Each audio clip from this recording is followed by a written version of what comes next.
Alas ko po itong sabihin, itong mga DDS na nasa paligid ni Sara Duterte at ni Digong, ang sasama ng ugali niyo, tunay na masama, inane na masama. Pero ang mga ginagawa pa niyo ngayon, sa halip na kayo ay medyo magpakumbaba, medyo kahit papano mag-lay low sa kasamaan dahil talaga nakakahiya pag ikaw ay nabansagan na ikaw ay nasa kadiliman at nasa kasamaan. Sa madalit salita, pag ikaw ay nabansagan na DDS, kasamaan kasi ang ibig sabihin yan di ba? Baluktot ang kaisipan, walang pakundangan sa kawalang hiyaan at kung ano-ano pa. Worst of all, mga demonyo. Totoo yun, mga demonyo. Ayan, ulitin ko lang ang sasama nyo na nga, siguradong ipinanganak kayo na masasama. Nagpapakasama pa kayo sa mundong ito. Katulad na nung sina Badoy at iba pang personalidad, kuno ng mga DDS. Yung mga DDS vloggers, akala mo talaga hindi na tayo babalik sa ayos. Madalas ko rin itong sabihin na pag ang ating lipunan, ang ating bansa ay bumalik sa kaayusan, bumalik sa matinong bansa, hindi kayo makakasabay, hindi kayo mabubuhay. Dahil hindi kayo sanay sa mabuti at maayos na kapaligiran. Sanay kayo sa away, sanay kayo sa gulo, sanay kayo sa batakan at kagatan. Diyan kayo bagay kasi. Kaya paano kung lalong naging maayos ang ating bansa? Dahil ngayon ay unti-unti na pong naisasaayos ng ating Pangulo ang lahat ng binaluktot ng puonyo na si Digong.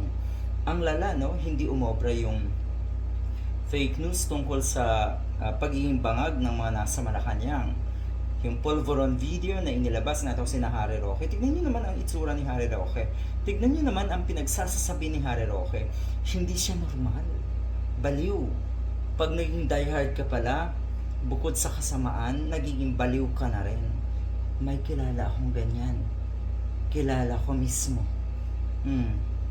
AI generated and fake news na itong si Lorraine Badoy. Ayan, pinapakalat nila ngayon dahil hindi nga sila nagtagumpay doon sa bangag issue. Eto naman, meron daw video and photo na etong si PBBM at si First Lady Liza Marcos. Sila daw ay nag-i-indulge in drug-laced group sex. Ito daw ay kalat na. Oo, talagang kalat na to. Pinakalat nyo. Ngayon, ano namang tingin nyo sa mga kababayan natin? Mga tanga na katulad nyo, natural, walang maniniwala sa inyo. Ulitin ko ito po ay AI generated.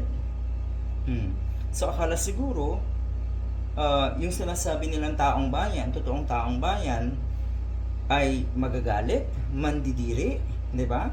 Sa mga pinapakalat nila na ganito. Hindi kayo ang totoong nakakadiri.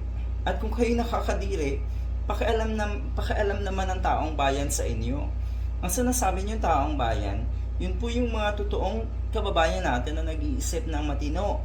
Kayo, hindi kayo parte ng taong bayan. Parte kayo ng tinatawag na DDS or Duterte citizen. Mga Duterte citizen kayo, hindi kayo mga Filipino.